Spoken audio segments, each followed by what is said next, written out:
He wasn't that good. Yet.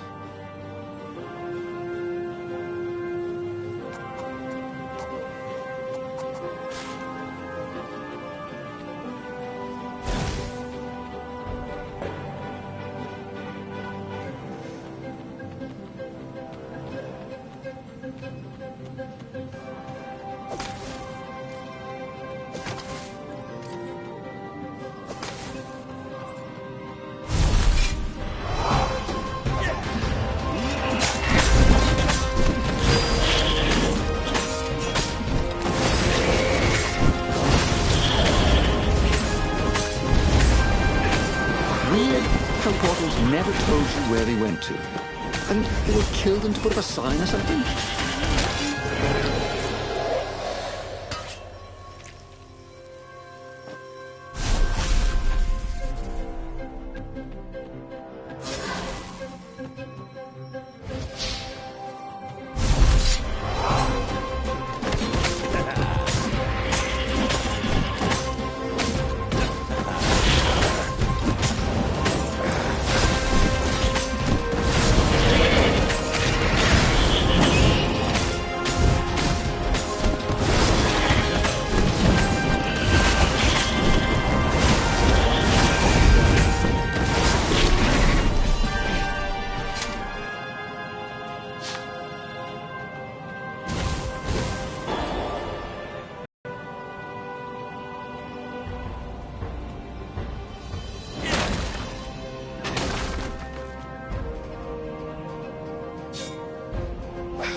There was an engraving. Maximum capacity, 130 people.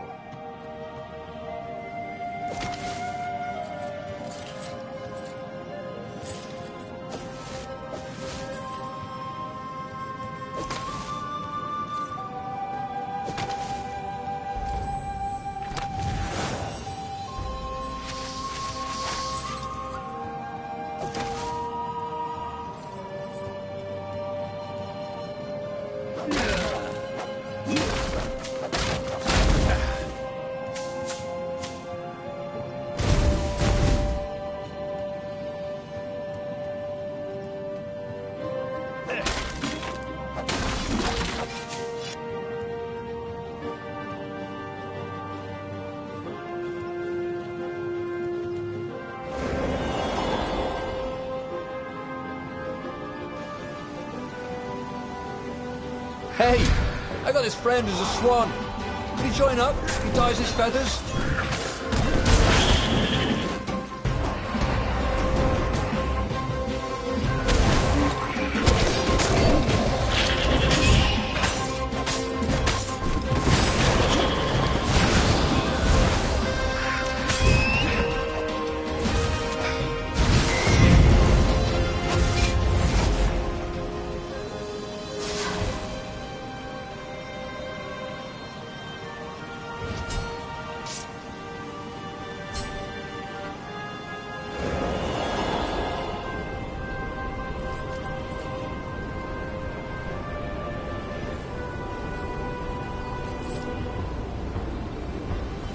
What else could you hook?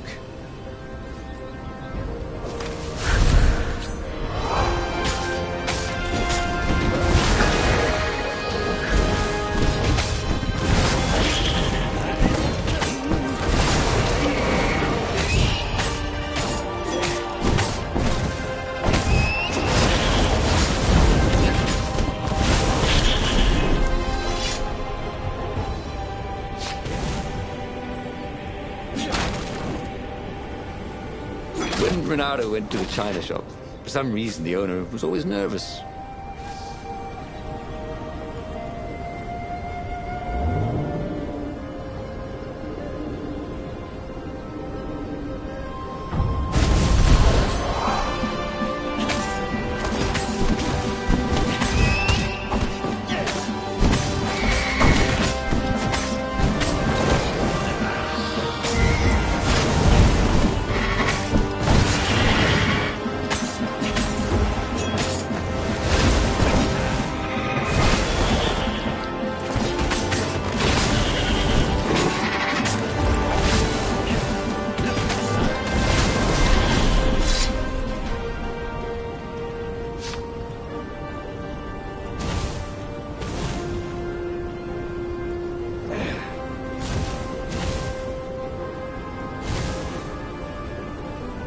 Someone had told him the odds didn't change just because you'd had a streak of good luck.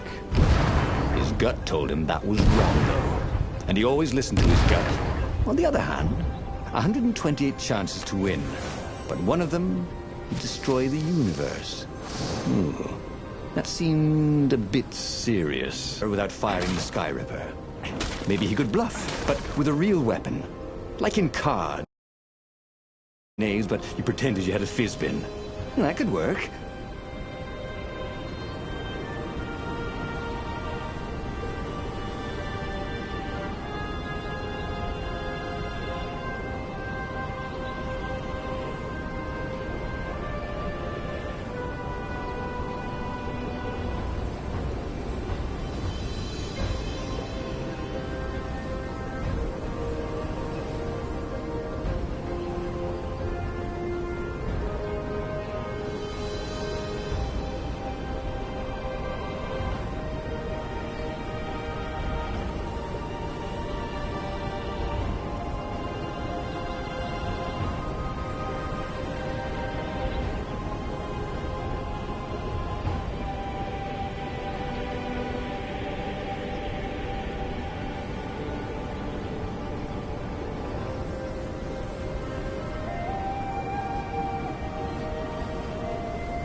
Building these platforms was so expensive, they'd run out of budget for guardrails.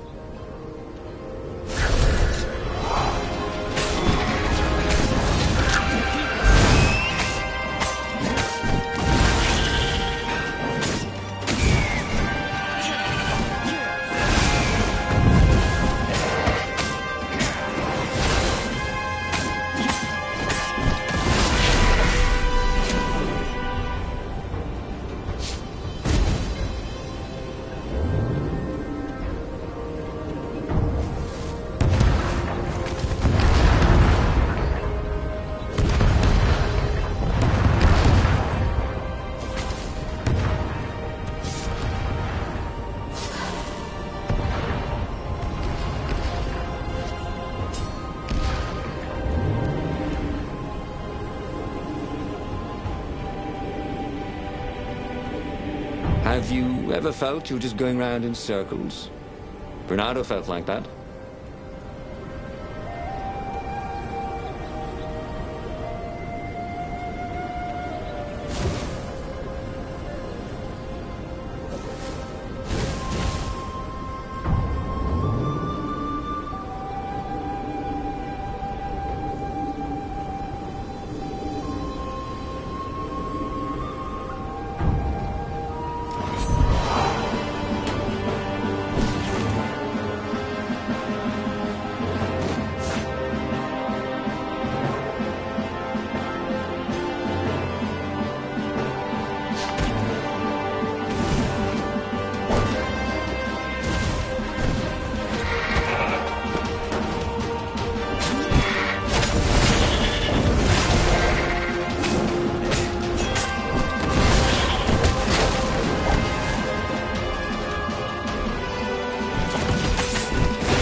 He set up the Sky Ripper and let it warm up.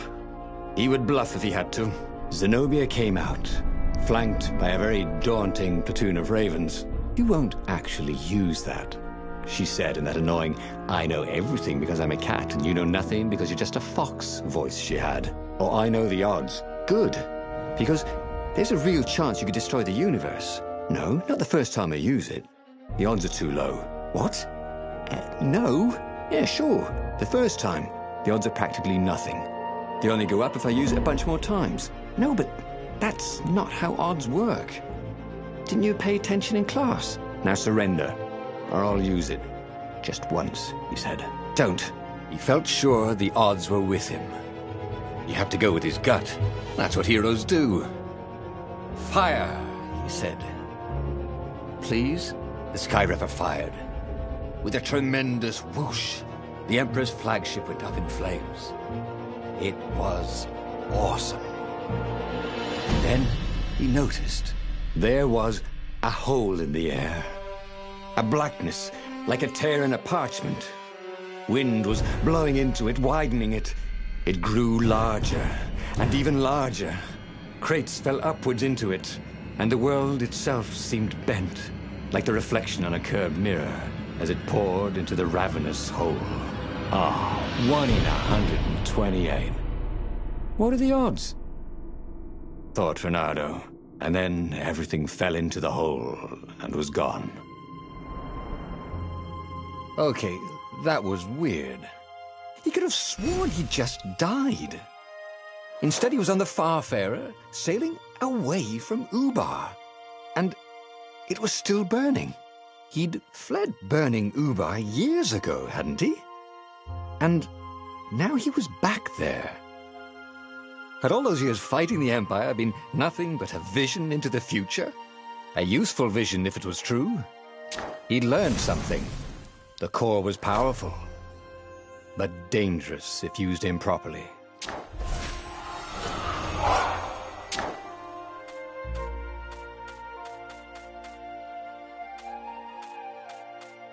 He'd made bad choices.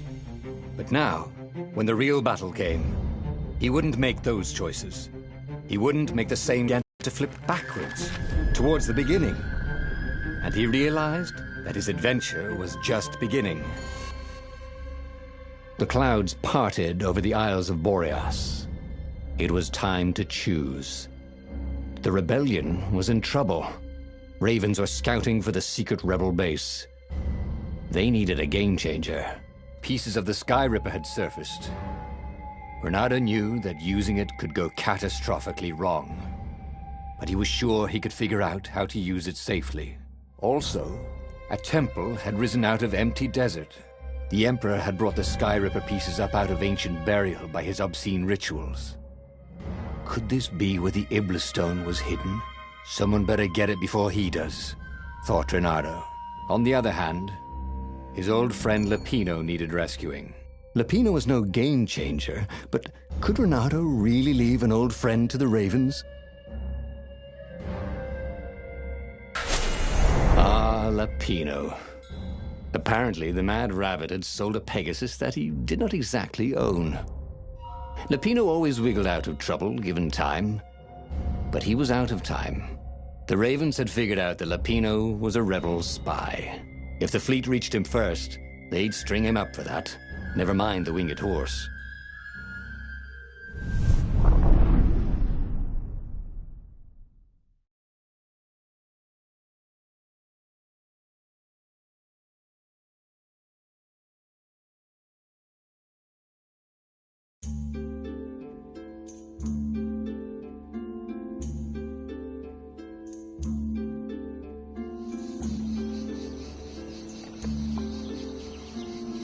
Lapino had apparently managed to confuse the judge by arguing that he hadn't actually stolen a winged horse. He'd only sold it. But wait, where was the prison? The village is empty. Had everybody fled the Ravens?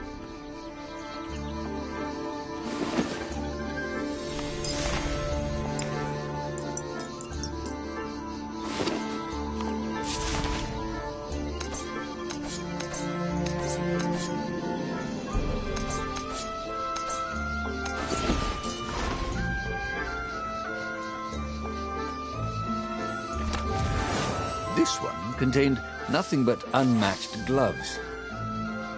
And something more useful.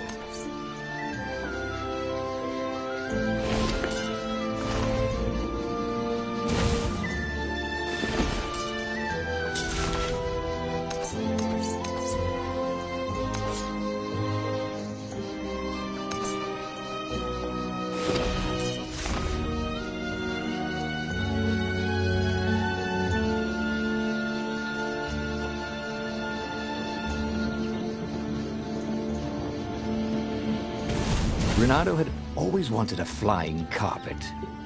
This was more like a flying tabletop, but it would do.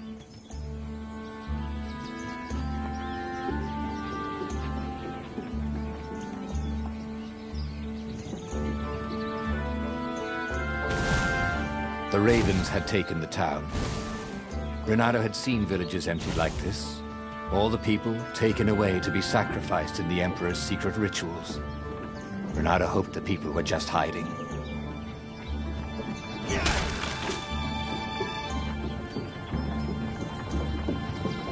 You couldn't hack this kind of firewall.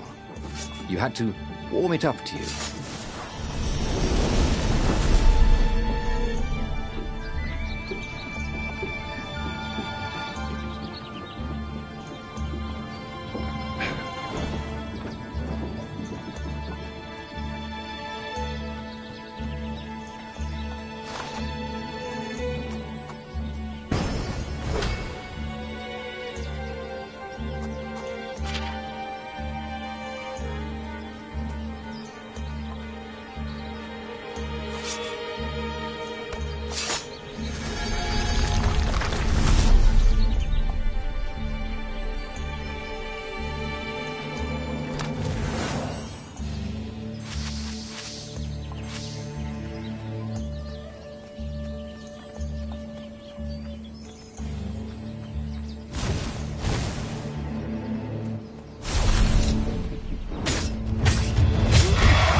Ravens were landing everywhere. The advance guard. He'd better get moving. If they got to Lupino first, they'd eat him for breakfast. Or a snack. Ravens weren't picky. If they got hungry, they sometimes forgot to interrogate their prisoners. Even top spies like Lupino. Where had the mad rabbit got to?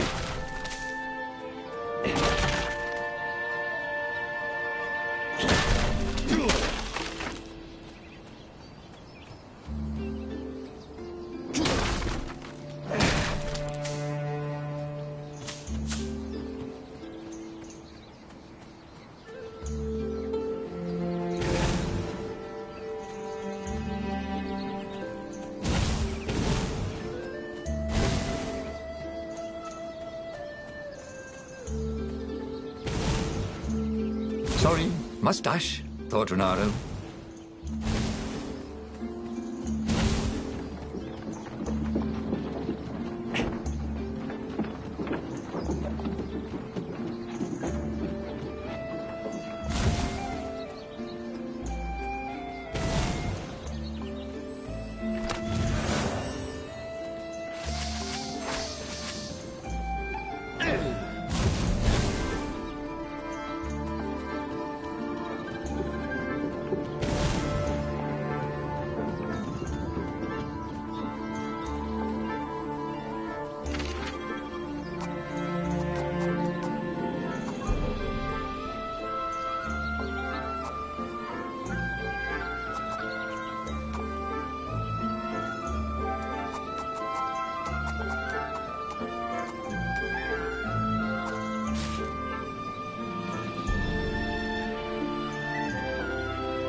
Renato felt a chill run down his back.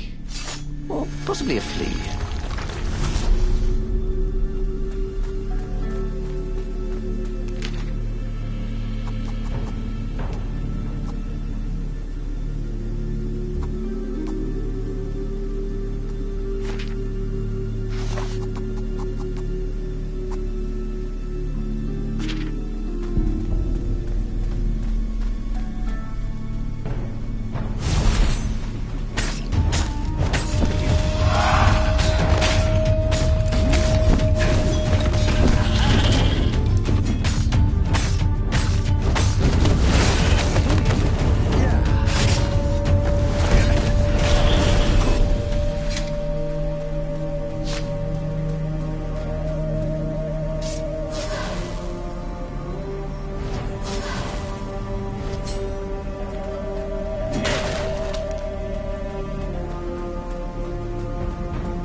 Well, they really needed to redecorate anyway.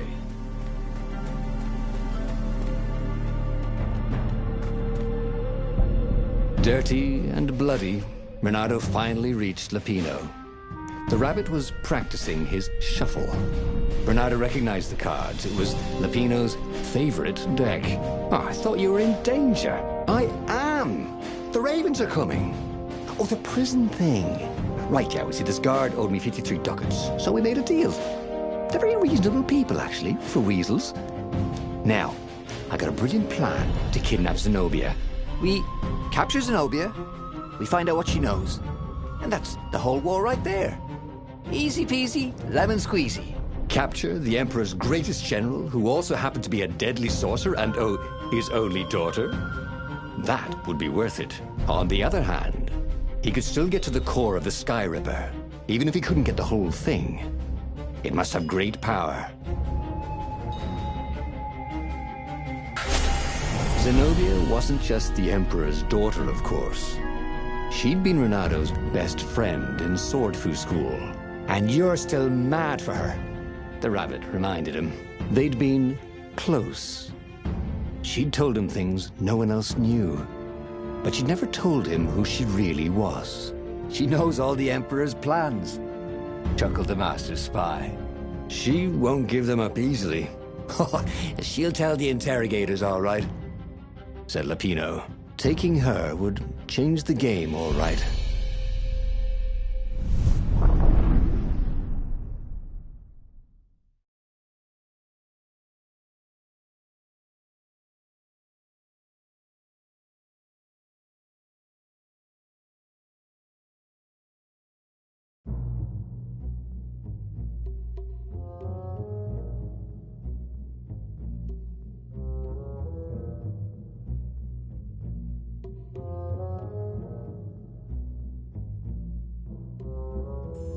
The city was already under Zenobia's control.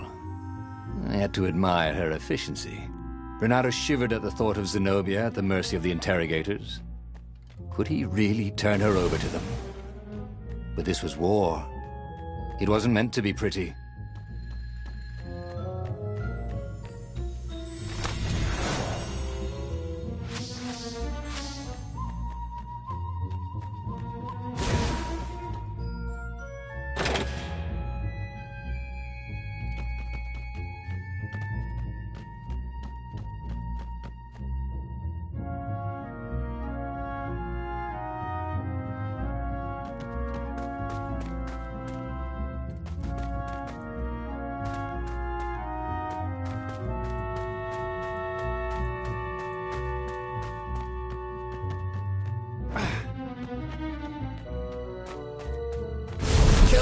Kill the rebel! Caught one, Raven. Eat the rebel! Caught another.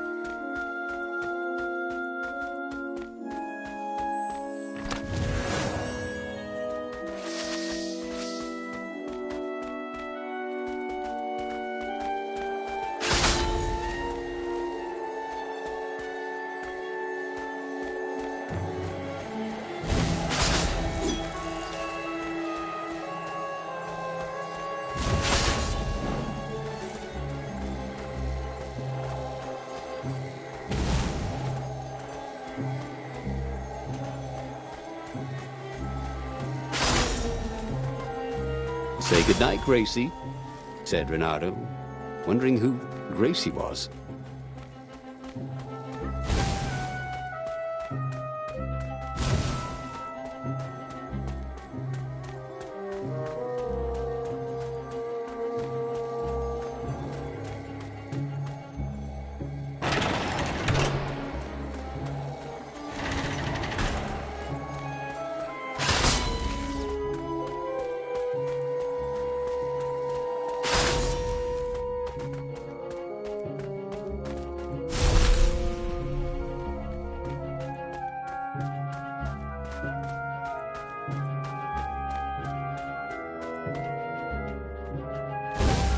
So, what's this plan of yours?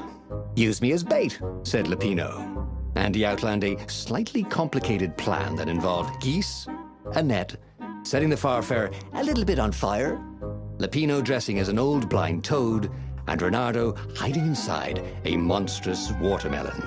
What could possibly go wrong? Thought Renato.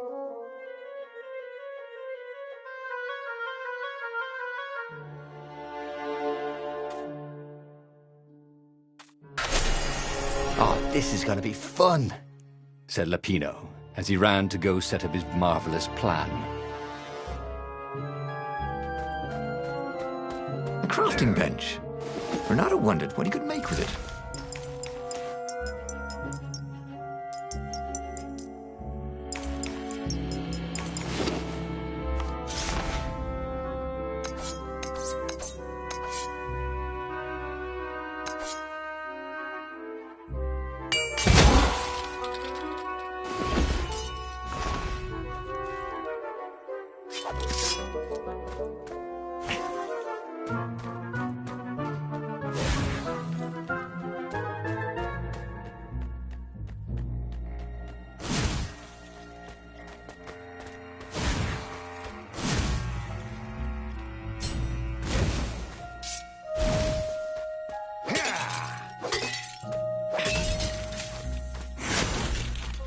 is a very cool sword, thought Renato. No, seriously. He couldn't feel his paw anymore.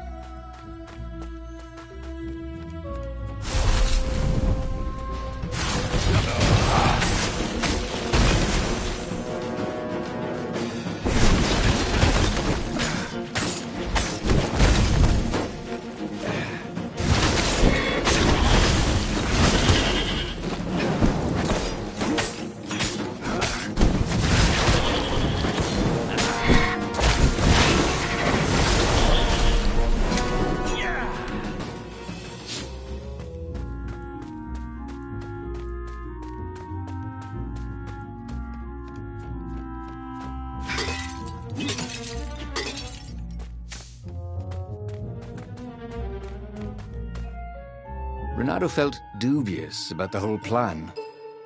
With every step, he was waiting for it all to go horribly wrong.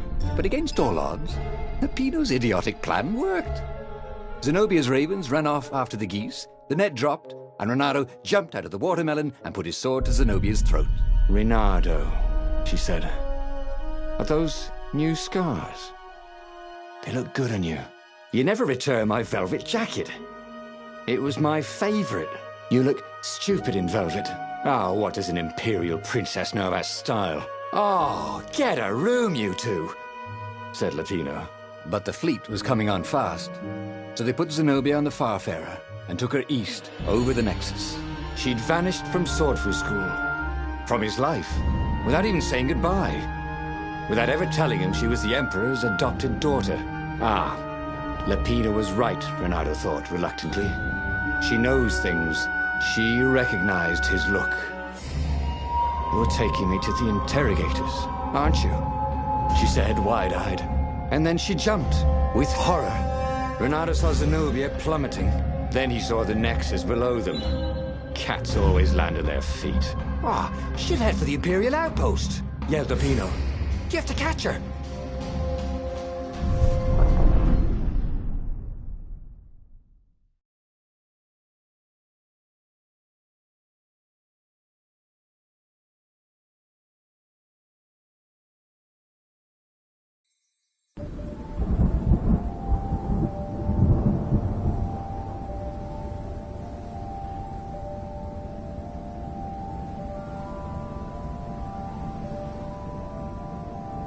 Cats can run faster, but foxes can run longer.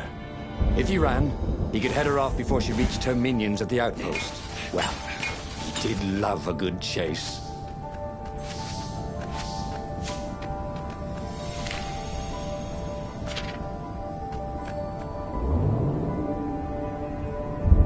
This was much easier than free climbing.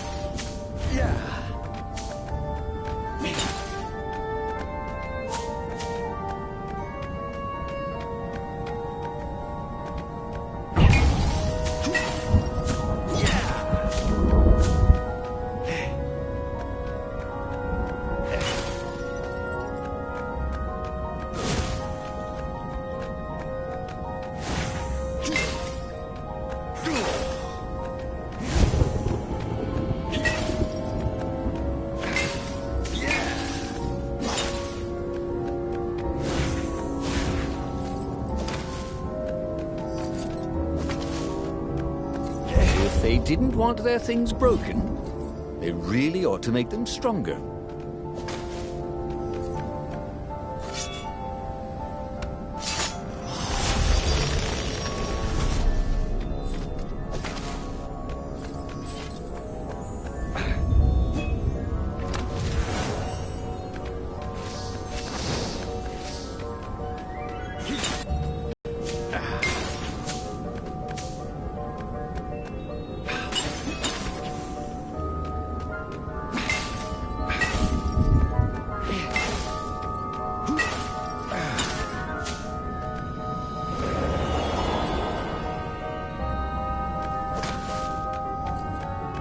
what was really fun was hooking yourself onto a moving ship.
Good!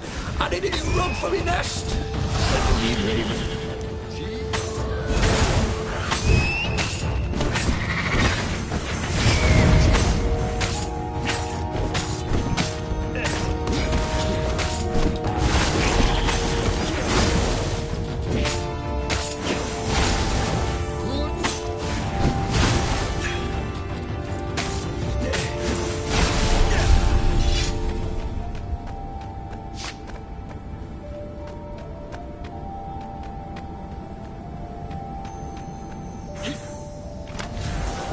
This chest contained blank passports from 15 countries. And something useful.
closing on her. He could smell her fear. He tried not to think about the interrogators at the secret base. What did they do to her? Maybe it didn't have to end that way. Maybe he could talk to her. But, after all, there were worse things the Imperials had done to friends of his.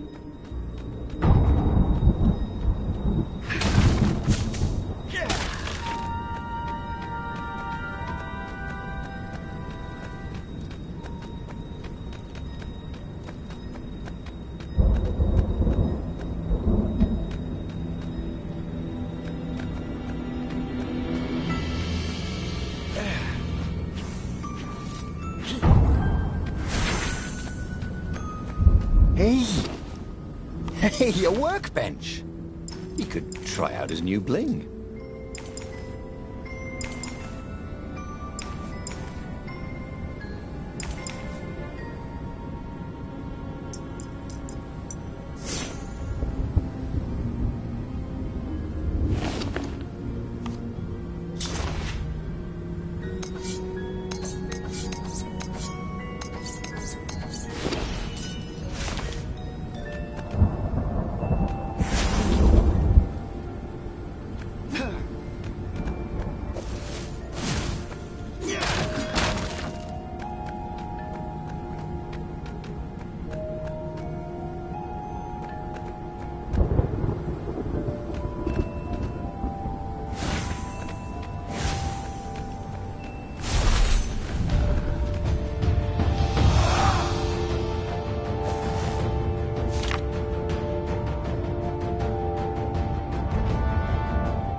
Bernardo reached the outpost.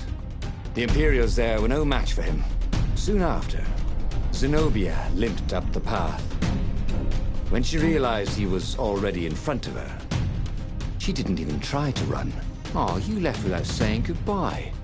Again, he said, "Please, I'm enjoying this a little too much," she said, shaken. Oh, spare us the chit-chat, would you? Said Lapino as he shackled her hands so she couldn't throw spells. She knows all his plans. All the way back to the Farfarer, Lapino nagged Renato about how the interrogators would pry all the intel out of Zenobia. How that would turn the tides in the imminent battle. All they had to do was take her to the rebel secret base. Renato didn't like to think about what the interrogators would do to her. Couldn't he just talk to her?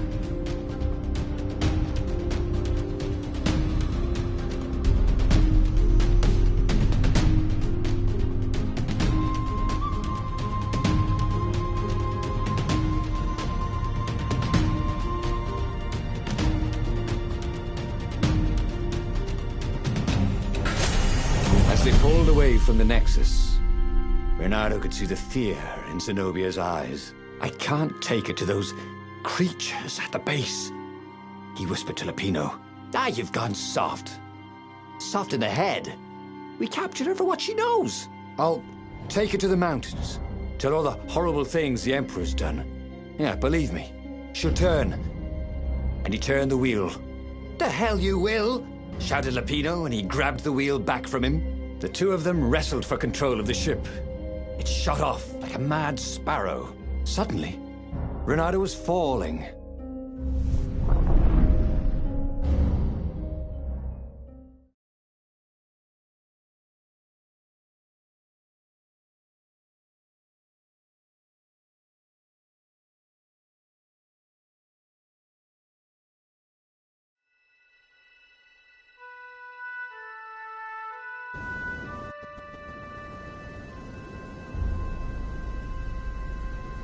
When he came to, Zenobia was standing over him.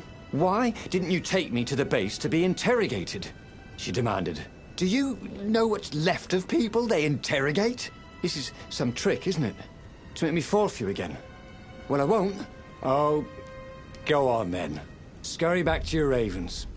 I can't stop you. But strangely, she didn't. As Renato set off to find the Farfarer, she followed him, keeping just out of sight of the ravens.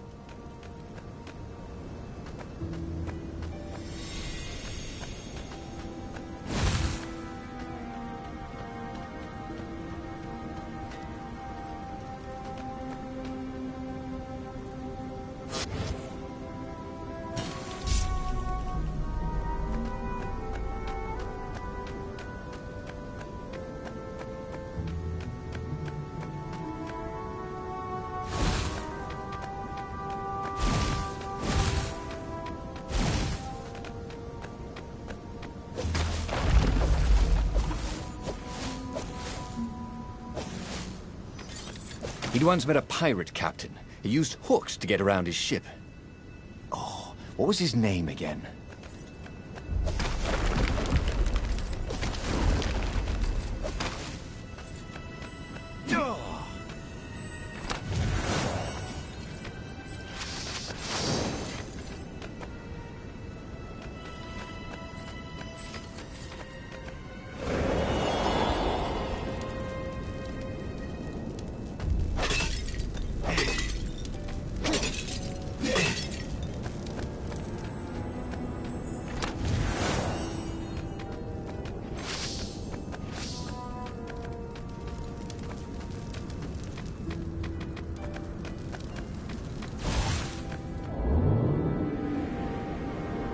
There was an inscription on the platform. Balaleka lessons, with an address.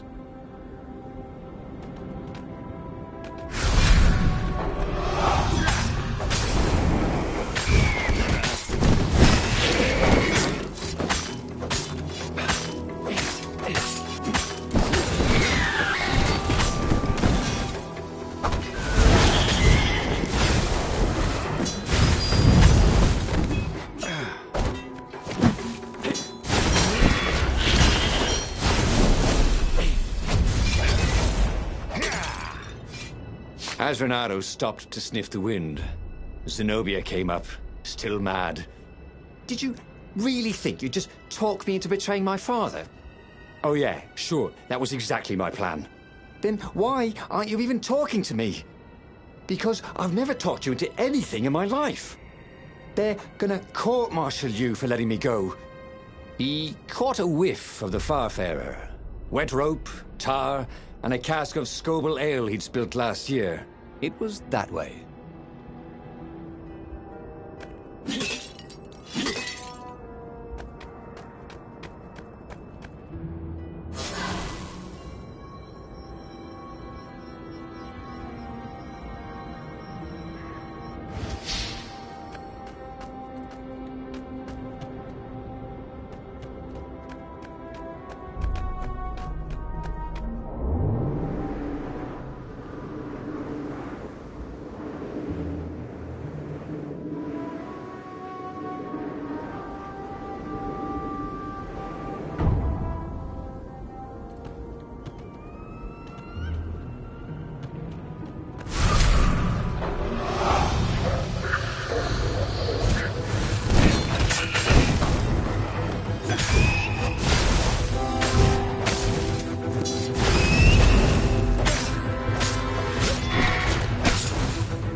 Couldn't they have put in an elevator? Or a giant eagle? Or something?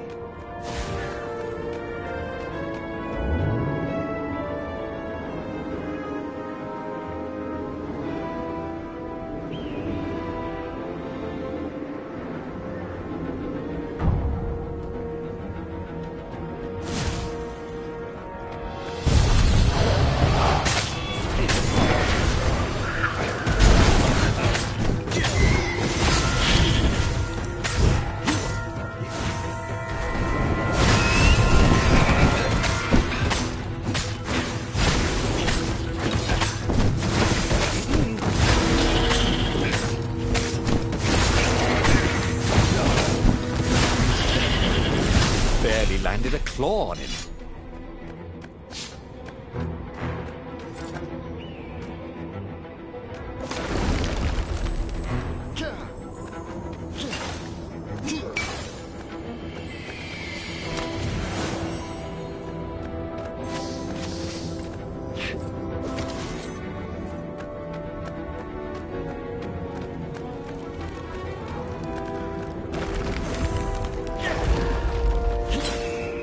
Renata had been the terror of the sandcastles when he was 2.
No skateboarding, the sign said.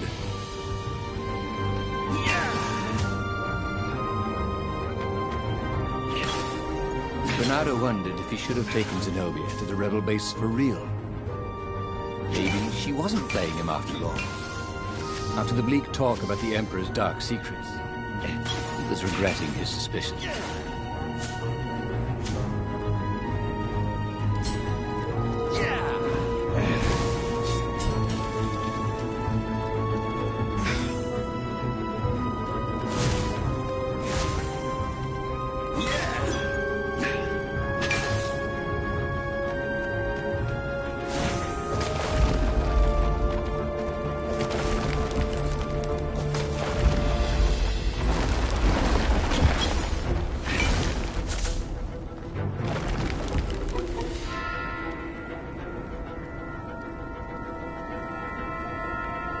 Sure enough, the Farfarer had crashed in some rocks. There was no sign of Lupino. Zenobia caught up. All that kid stuff in Swordfu school. Look, that's the past. We're adults now. We have duties to other people. We have destinies. What are you talking about? And you are the most arrogant, slow-witted, light-fingered, mercenary, immoral, reckless. Run away with me, said Renato, and he realized he meant it. What? Just like that? She demanded. I will, if you will. So she kissed him. And it was the best kiss he'd ever had. They held hands as they boarded the Farfarer. Renato felt light-hearted, like the winds that were playing the rigging like a balalaika. But Lupino, I need to get back to Lupino, he said, suddenly realizing he could have been captured. A prisoner. He's not. How'd you know? He saw something in her eyes he didn't understand. He fell, didn't he? Into the abyss. She looked away, wouldn't answer. But then a bolt smashed through the Farfarer's keel. The broken ship plummeted out of the clouds.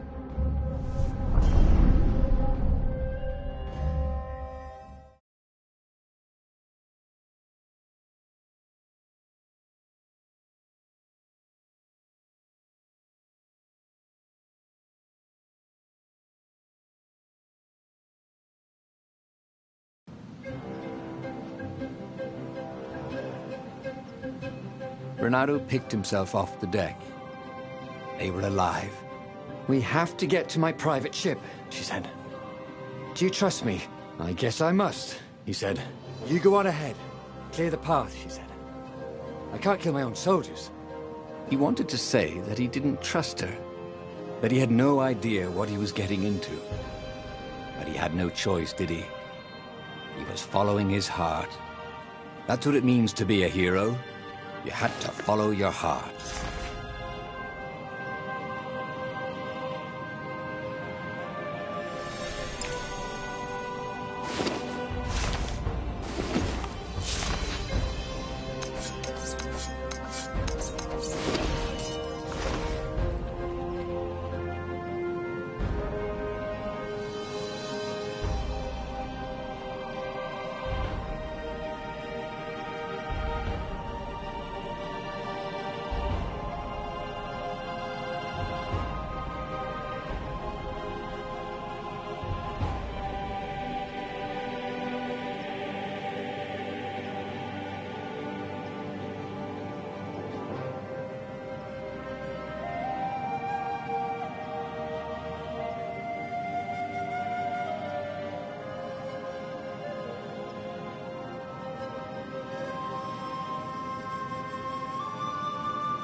Bernardo felt like he was ready to learn new things. Thank goodness he didn't have to go to school for that.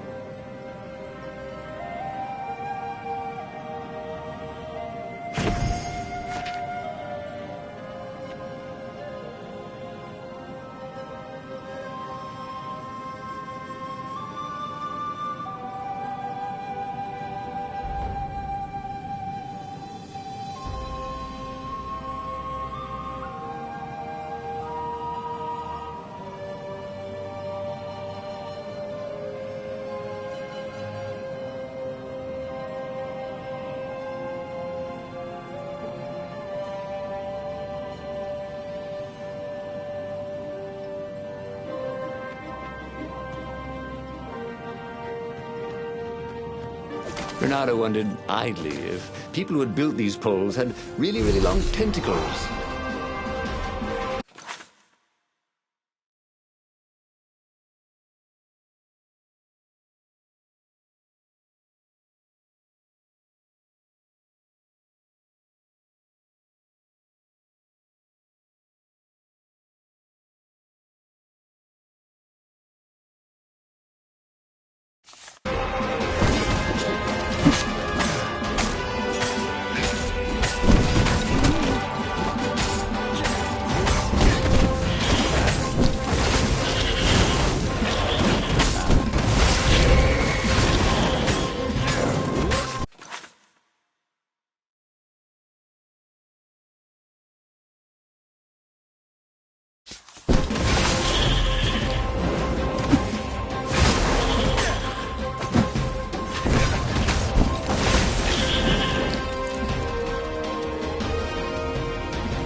Renato?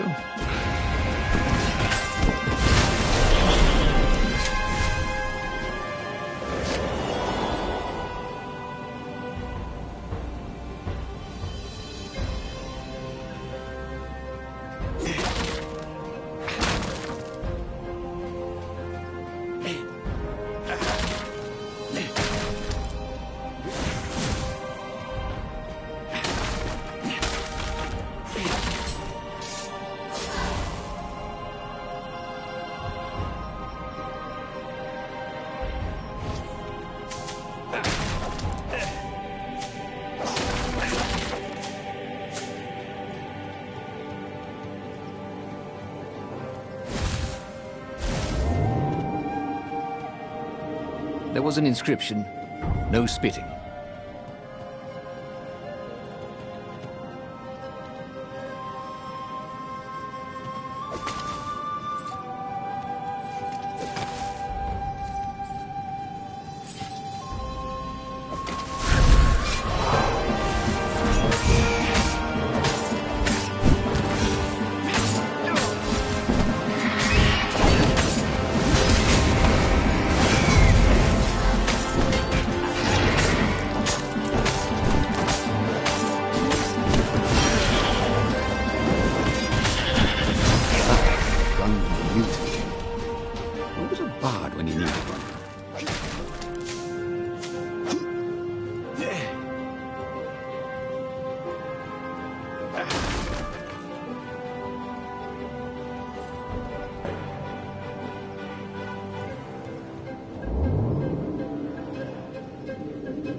Beat Renato at hot potato.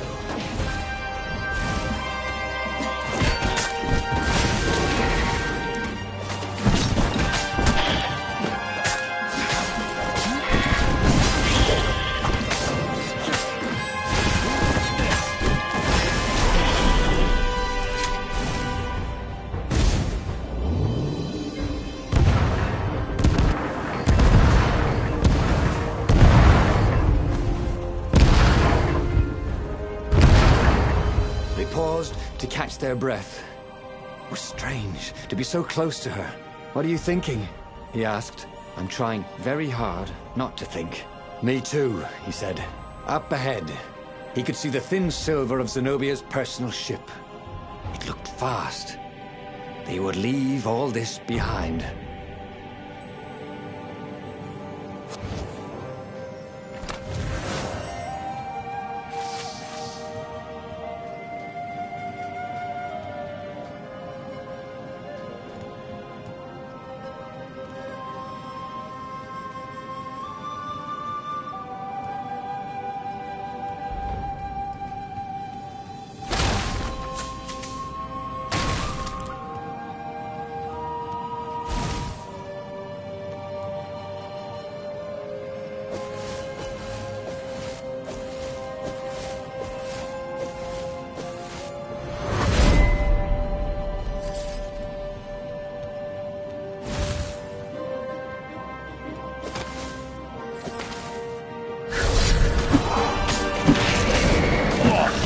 Someone needs a plan.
Can I borrow that?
Take a leap of faith, said the inscription.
As they reached her ship, Renato suddenly felt a sharp pain in his stomach.